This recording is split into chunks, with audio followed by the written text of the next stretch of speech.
বন্ধুর লাশ নিয়ে অ্যাম্বুলেন্সে করে তার গ্রামের বাড়ি যাচ্ছি। সময় কাটানোর জন্য ফোনটা বের করলাম। ঠিক সেই মুহূর্তেই মোবাইলে একটা মেসেজ আসে।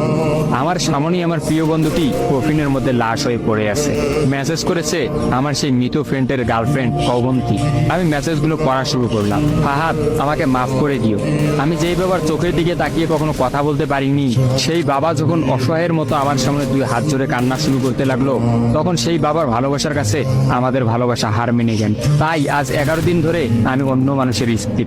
তোমাকে কথা দিয়েছিলাম জীবনের শেষ সময় পর্যন্ত তোমার সঙ্গে থাকবো।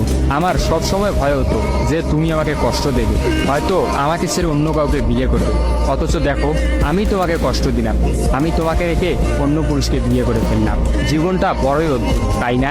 তোমার কি মনে আছে আমি তোমাকে কাঁদতে কাঁদতে বলতাম আমাকে কখনো ছেড়ে যাবে না? তো তুমি হাসতে হাসতে উত্তর দিতে, আমি তোমাকে কখনো ছেড়ে যাব না, তুমি আমাকে ছেড়ে গেলে যেতে পারো। তখন আমি অনেক রাগ করতাম, কারণ আমি তো তোমাকে পাগলের মতো ভালোবাসতাম। তুমি নেই এরকম কোনো পৃথিবী আমি কল্পনাও করতে পারতাম না। অথচ দেখো, আজ অন্য কেউ হচ্ছে আমার স্বামী। রোজ তার সাথেই আমাকে ঘুমাতে হয়, ঘুম থেকে উঠে তার মুখটাই আমাকে দেখতে। মানুষের জীবন এমন কেন যে যাকে চায় যদি তাকে পায়? প্রকৃতির তাতে কি এমন আসে যায়? কেনই বা প্রকৃতি তাদেরকে কাঁদায়? হুট করেই সবকিছু হয়ে গেছিল, তাই আমি ইচ্ছে করেই তোমার সাথে যোগাযোগ বন্ধ করতেই আমার নাম্বারটা বন্ধ করলাম। বিয়ের দিন ভাইয়ের ফোন হাতে নিয়ে আমার ফেসবুক আইডিটাও ডিলিট করে দিলাম। তুমি অনেক কষ্ট পেয়েছো আমি জানি, যার সঙ্গে সারা জীবন কাটাবো ভেবেছিলাম তাকেই শেষমেশ কষ্ট দিলাম। আমার পরিবারের সবাই খুশি, আমার স্বামীটা অনেক ভালো, এখন পর্যন্ত যা ব্যবহার করেছে আমার ভালোই লেগেছে। তবে ভবিষ্যতে কি হবে জানি না। তোমার কি আমার সেই প্রথম দেখা হওয়ার কথা মনে আছে? তবে সেটাই যে প্রথম দেখার, সেটাই যে শেষ দেখা হবে, এটা কখনোই ভাবতে পারি। আসলে মানুষের চিন্তার বাইরে যে কত কিছুই ঘটে, তাই না? সেদিন আমি তোমার সাথে 3 ঘন্টা ছিলাম, কিন্তু সেই 3 ঘন্টায় কেউ কাউকে স্পর্শও করিনি। কিন্তু তুমি যখন আমাকে তোমার রিক্সায় তুলে নিতে তোমার হাতটা বাড়িয়ে দিলে, তখন আমি তোমার হাতটা প্রথম স্পর্শ করেছিলাম। বিশ্বাস করো, সেদিন আমার কিছুতেই তোমার হাতটা ছাড়তে ইচ্ছা করছিল না। তোমার ঘরে আমার জন্য কিনে রাখা শাড়িগুলো নিশ্চয়ই এখনো আছে। আচ্ছা, আমি তো এখন আর তোমার নই, ওই শাড়িগুলোকে আমি পাবো? তোমার তো যখনই কোনো শাড়ি পছন্দ হতো তুমি কিনে রেখে দিতে, আমি বলতাম বিয়ের পর সবগুলো একসঙ্গে নেব। দেখো, আজ আমি বিবাহিত, কিন্তু আমার স্বামী তুমি নও। আমি এমনটা কখনোই চাইনি। নিজের পছন্দের একটা মেয়েকে বিয়ে করে নিও, তারপরে শাড়িগুলো তাকে দিয়ে দিই। মেয়েরা শাড়ি কতটা পছন্দ করে তা কি তুমি জানো? যদি না জেনে থাকো তাহলে বিয়ের পর তোমার বউকে দিয়ে উপলব্ধি করে নিও। তোমার সাথে আমার অনলাইনে পরিচয়, তাই চিন্তা করেছি কোনোদিনও বেঁচে থাকতে আর অনলাইনে যাব না। আমার নাম্বারটাও বন্ধ করে দিয়েছি। আজকের পর থেকে আমাদের আর কোনোদিন কথা হবে না। তোমার কাছে একটা অনুরোধ, যদি চলার পথে আমাদের কোনোদিন দেখা হয়ে যায় তাহলে প্লিজ তুমি অচেনা হয়ে চলে দিও। নিজের যত্ন নিও আর জীবনটা গুছিয়ে নিও। জীবন তো একটাই, ভালো থেকো। কিন্তু আমি ভালো নেই। ইতি, তোমার ওই অবন্তী। সবগুলো মেসেজ একত্রে পড়লাম।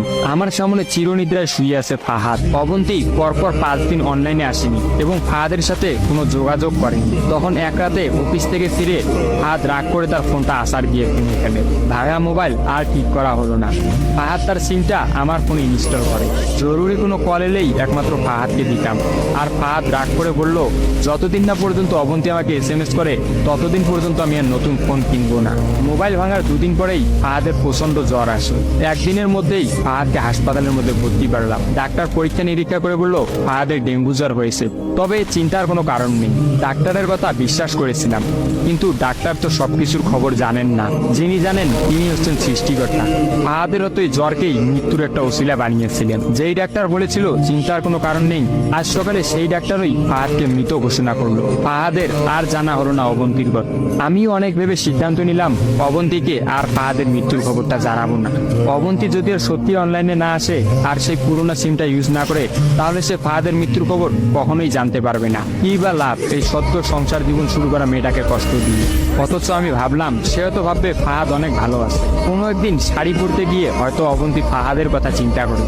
সে হয়তো ভাববে ফাহাদের কিনা শাড়িগুলো হয়তো তার স্ত্রী পরে রোজ তার সামনে আসে, কিন্তু ফাহাদের সাদা কাফন পরে কবরে যাওয়ার ঘটনাটা না হয় তার অজানাই থাকে।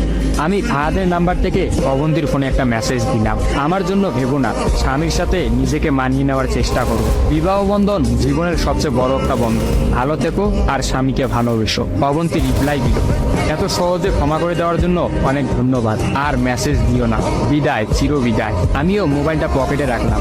অ্যাম্বুলেন্স ততক্ষণে ফাহাদের বাড়ির সামনে পৌঁছে গেছে। কফিনে রাখা ফাহাদের মৃতদেহটা নেওয়ার জন্য সবাই দাঁড়িয়ে আছে। আমি ফাহাদের কফিনটা স্পর্শ করে বিড়বিড় করে বললাম, তোর সঙ্গে আর কোনোদিন একই গাড়িতে চড়ে ভ্রমণ করা হবে না। আজ তোর আর আমার একসঙ্গে ভ্রমণের শেষ দিন। বিদায় বন্ধু, চির বিদায়।